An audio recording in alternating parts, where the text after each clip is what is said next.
Welcome to the programme. On the last day of campaigning in Kenya, the presidential candidates are appealing for votes in Monday's election. Opinion polls suggest a neck-and-neck race between Deputy Prime Minister Uhuru Kenyatta and Prime Minister Raila Odinga. Well, we have two correspondents in the Kenyan capital, Nairobi. Al Jazeera's Nazneen Mashiri is with supporters of Raila Odinga at the Nyayo Stadium. But first to Mohamed Ado at Uhuru Park, where followers of Uhuru Kenyatta have gathered. Mohamed, Uhuru Kenyatta is a prominent political personality in Kenya. He's a son of Kenya's first ever president. So what's his message been at the rally there today? Well, Darren, the rally just finished and people are on their way home.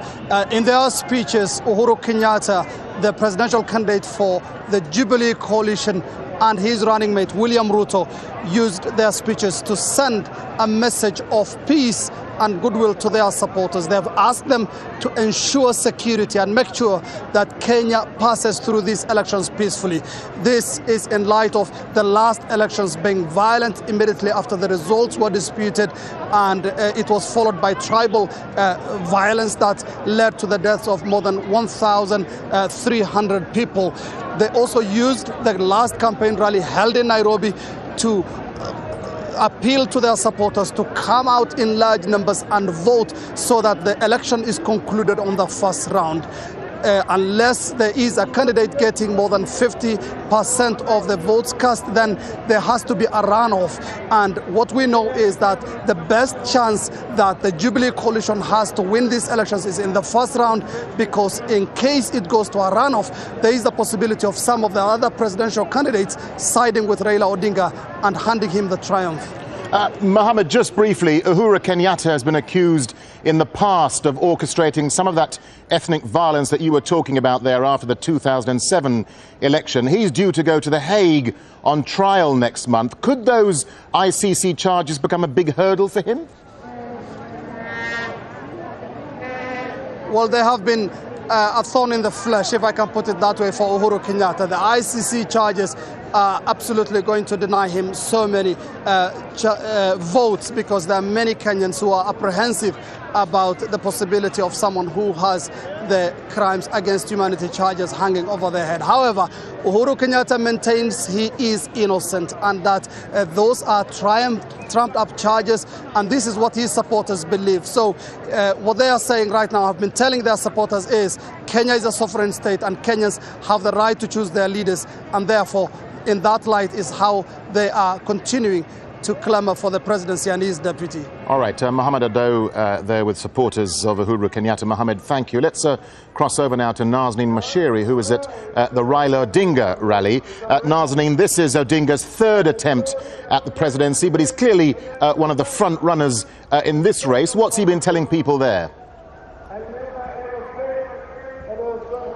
In his speech, which just ended a few moments ago, he told people this should be the end of an era of dictatorship, the end of land grabbing. He compared this election to the election in 1963 when Kenya gained independence, saying that Kenya has been in the wilderness for 50 years, so evoking those thoughts and memories of independence back then. This was really Raila Odinga's last chance to reach out to the country and get them to vote for him on Monday. Now, he does have a good support base in the east of Kenya because of his running mate Kalonzo, also in Mombasa, as well as in Kisumu in the west and in parts of Nairobi. But we'll have to wait and see if he's done enough to win the election and be third time lucky and actually be president. Nazanin, Odinga claims he was robbed of victory the last time round because of vote rigging. I mean, how worried are people about election fraud this time around? People are concerned.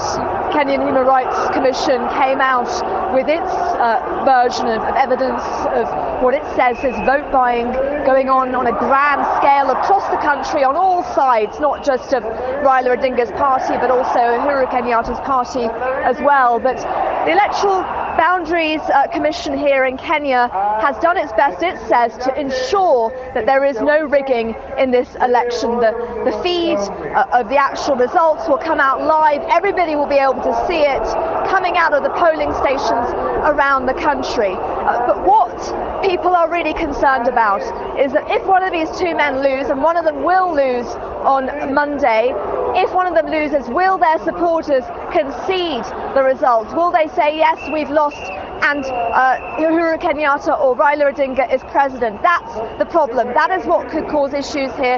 That is what could potentially cause violence. All right, and Nazanin Moshiri there with supporters of Raila Odinga. Nazanin, thank you.